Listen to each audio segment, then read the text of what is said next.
બધાને મારા જય શ્રી કૃષ્ણ. પેપરની પૂર્તિમાં એક લેખ વાંચ્યો. વાંચીને ખૂબ દુઃખ થયું. તમે આ વિડીયો જોશો કે સાંભળશો ને તો તમને પણ ખૂબ દુઃખ થશે.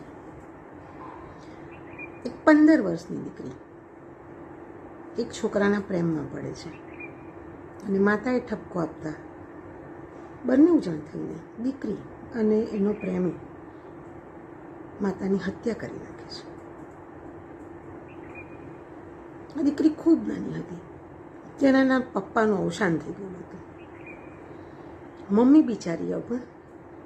મમ્મીએ કાળી મજૂરી કરીને માથે તગારા ઊંચકીને લોકોના ઘરકામ કરીને દીકરીને ભણવા મૂકી. કેમ કે પોતે અભણ છે, પોતે કાળી મજૂરી કરવી પડે છે, આટલું ઘરકામ કરવું પડે છે, દીકરીના મોજ-શોખ પૂરા નથી થતા, દીકરીની જરૂરિયાત પૂરી નથી થતી. પણ એટલા માટે મજૂરી કરે છે, એટલા માટે મહેનત કરે છે કે મારી દીકરી શિક્ષિત બને અને એક સારો છોકરો મળે, સારું ઘર મળે.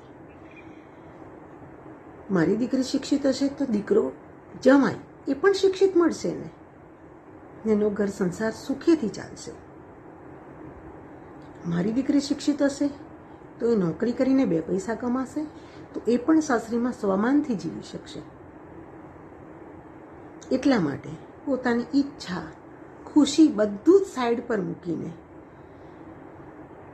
એ માતાએ એને ભણાવી. બધી દીકરીઓએ સાંભળવા જેવો વિડીયો છે. માતા પિતા તમને આટલા માટે ભણવા મૂકે છે અને તમે જે કરો છો એ ખરેખર પ્રેમ છે?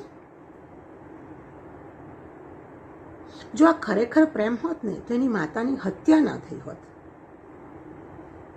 કારણ કે પ્રેમ કદી હિંસક નથી હોતો.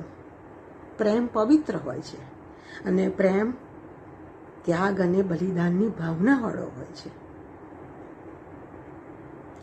તમે કોઈને પ્રેમ કરો છો, તમે એની પાસે છુપાઈને 1 વાર જશો, 2 વાર જશો, 3 વાર જશો, તમને તરત જ ખબર પડી જશે કે આ પ્રેમ નથી, આ વાસના છે. જ્યારે તમને ખબર પડશે અને તમે મળવાનું બંધ કરશો તો સોશિયલ મીડિયાનો જમાનો છે. ફોટો અને વિડીયોની ધમકી આપીને તમને વારંવાર બોલાવશે. પરિણામ શું આવશે તમને ખબર છે? નહીં તમે માતા પિતાને કહી શકો, નહીં તમે પેલા છોકરાને ના પાડી શકશો. અંતે તમારે 2 પગલાં ભરવાના રહેશે. કાં તો એ વાસના ભરેલા છોકરા જોડે તમારે લગ્ન કરીને લેવું પડે અથવા તો તમારે આત્મહત્યા કરવી પડે.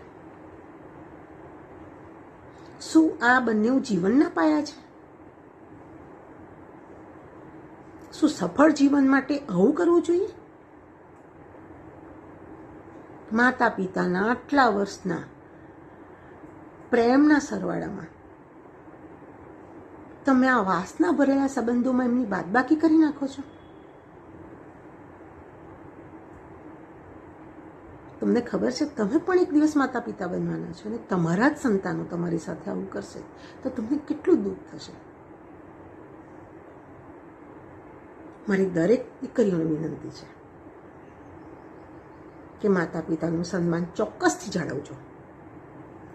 એક માતા પિતા સંસારમાં એવા છે કે તમારું હિત ઈચ્છી શકે છે, બાકી કોઈ નહીં.